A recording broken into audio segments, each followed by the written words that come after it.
तो गाइज ये वो जगह है जहाँ पर महात्मा गांधी को गोली मार दी गई थी। यही वो रास्ता है जिस पर गांधी जी लास्ट टाइम चले थे। आप खड़ाऊ के निशान देख सकते हैं और आगे उन्हें मार दिया गया। यही वो घर है जहां पर गांधी जी अपने लास्ट के 144 दिन रहे थे। यहाँ पर गांधी जी ने कुरान के बारे में जो उनके व्यूज़ थे वो रखे हैं अपने, साथ ही साथ इस्लाम के बारे में जो उन्होंने बोला है ना, वो आपको ज़रूर सुनना चाहिए।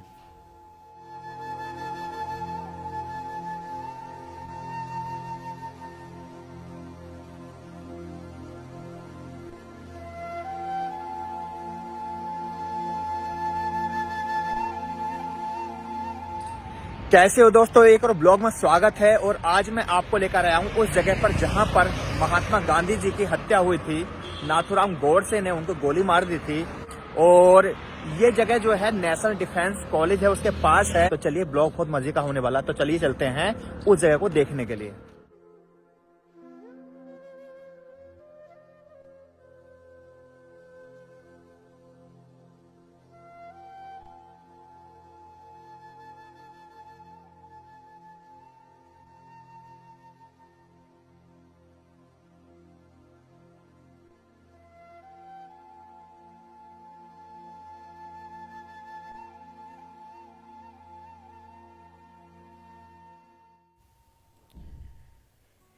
तो दोस्तों फाइनली हम आ चुके हैं गांधी स्मृति और अभी हम इसके अंदर जा रहे हैं। यहाँ का कोई भी टिकट नहीं है, यानी बिल्कुल मुफ्त है।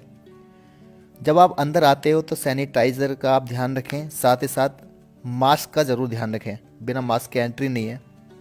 यहाँ आप देखेंगे ये है महात्मा गांधी को डिजिटल श्रद्धांजलि, जो अभी फ़िलहाल बंद है कोविड की वजह से।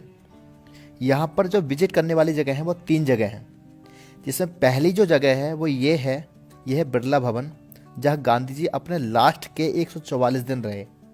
यानी 144 दिन वो यहाँ रहे थे और लास्ट जो उनकी मीटिंग थी ख़त्म होने से पहले, वो सरदार पटेल साहब जी से मीटिंग थी।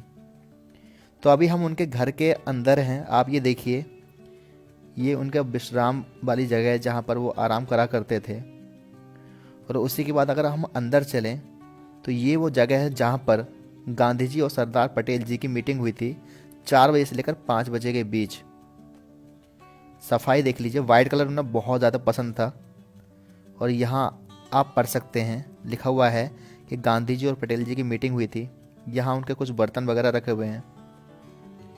तो आप देखेंगे जो वाइट कलर होता है वो आँखों के सुकून के लिए होता है, और इसको वाइट कलर को इस्लाम में भी काफ़ी प्रायोरिटी दी गई है।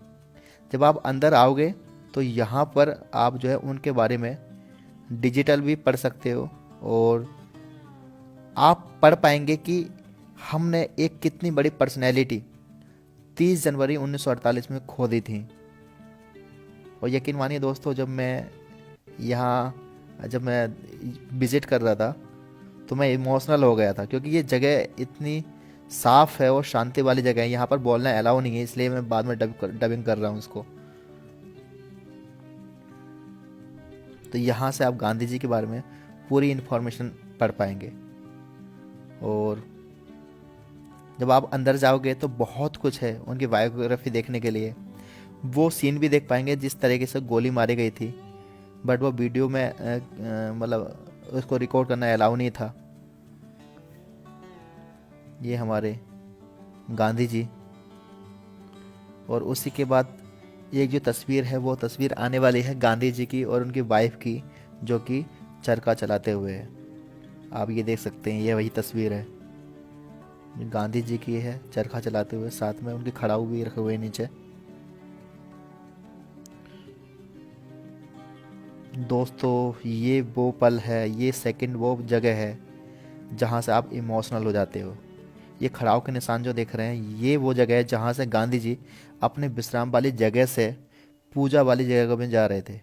तो यहाँ से आपको 2 रास्ते मिलेंगे, बट गांधी जी इस रास्ते से होकर इसलिए गुजरे थे क्योंकि वो उस दिन लेट हो गए थे। तो यह खड़ाऊ के निशान देख सकते हो उनके, इस निशान से होकर जा रहे थे। आप इसको देखो, प्लेट पर पढ़ भी लोगे तो यहाँ लिखा हुआ है कि इस दिन गांधी जी जो है प्रार्थना करने के लिए इस रास्ते से होकर गुजरे थे, जहाँ पर ये खड़ाऊ के निशान लगा दिए गए। और उसके बराबर में एक रास्ता और है, वो अक्सर उस रास्ते से होकर जाया करते थे, बट आज वो लेट हो गए थे, इसलिए इस रास्ते से होकर गुजर रहे थे। उन्हें खुद को पता नहीं होगा कि आज के दिन उनके साथ क्या होने वाला था, यानी 30 जनवरी को। आगे जो आप ग्राउंड देख रहे हैं, उस ग्राउंड में प्रार्थना हुआ करती थी। तो जब वो इस रास्ते से होकर जा रहे थे, तो आगे जब चलेंगे आप और देखेंगे तो ये सामने प्रार्थना घर देख लीजिए। वहीं पर आगे एक वो जगह है जहाँ पर नाथूराम गोडसे ने गांधी जी को गोली मार दी, और ये वक्त था 30 जनवरी 1948। वक्त था 5:17 पर। यहाँ से गांधी जी ऊपर गए। ऊपर जाने के बाद जहाँ लिखा हुआ है देखो, हे राम, वो उनका लास्ट स्टेप था। वहाँ पर उनको गोली लगी, और जैसे ही उनकी गोली लगी, उनके मुंह से निकला हे राम। कहते हैं कि जब इंसान इस दुनिया से जाता है या लास्ट वक्त होता है, उस समय झूठ नहीं बोलता, उसके मुंह से सच निकलता है। तो गांधी जी के मुंह से सच निकला, वो क्या था, हे राम। और ये थी 5:17 पर। तो इस जगह को बोला जाता है, ये बलिदान स्थल है गांधी जी का। जब आप ऊपर आते हो तो आपको चप्पल और जूते उतारने पड़ते हैं। That's the power of Gandhi ji, क्योंकि गांधी जी को सफाई का बहुत शौक था। तो मैं आपको करीब से दिखाऊं तो आप करीब से देखिए, यहाँ लिखा हुआ है हे राम। टाइम लिखा हुआ है 5:17 पर शाम को, 30 तारीख की बात है। यहाँ पर बहुत बड़ी जो थी सभा थी। सभा का मतलब यह है, वो पूजा करने आते थे, प्रार्थना करने आते थे, और सारे लोग उनकी बातों सुना करते थे। ये देखिए, और करीब से देखिए आप। वाकई में दोस्तों, ये इमोशनल मोमेंट था मेरे लिए भी,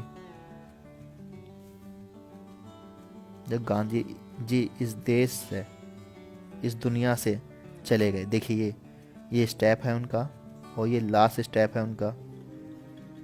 ये वो जगह है जो प्रार्थना घर है, जहाँ पर वो प्रार्थना किया करते थे, और ये वो गद्दी है जहाँ पर वो बैठा करते थे। उनके जो लास्ट के शब्द थे ना, ये सुनने चाहिए, क्योंकि उन्हें ये शंका तो बहुत पहले से हो गई थी कि मेरी जान जा सकती है, मेरी हत्या हो सकती है। तो उन्होंने क्या लिखा है, यदि मेरी हत्या हो भी जाती है तब भी मैं राम और रहीम के नाम दोहराना नहीं छोड़ूंगा, जो मेरे लिए एक ही ईश्वर है। ये उनके शब्द थे।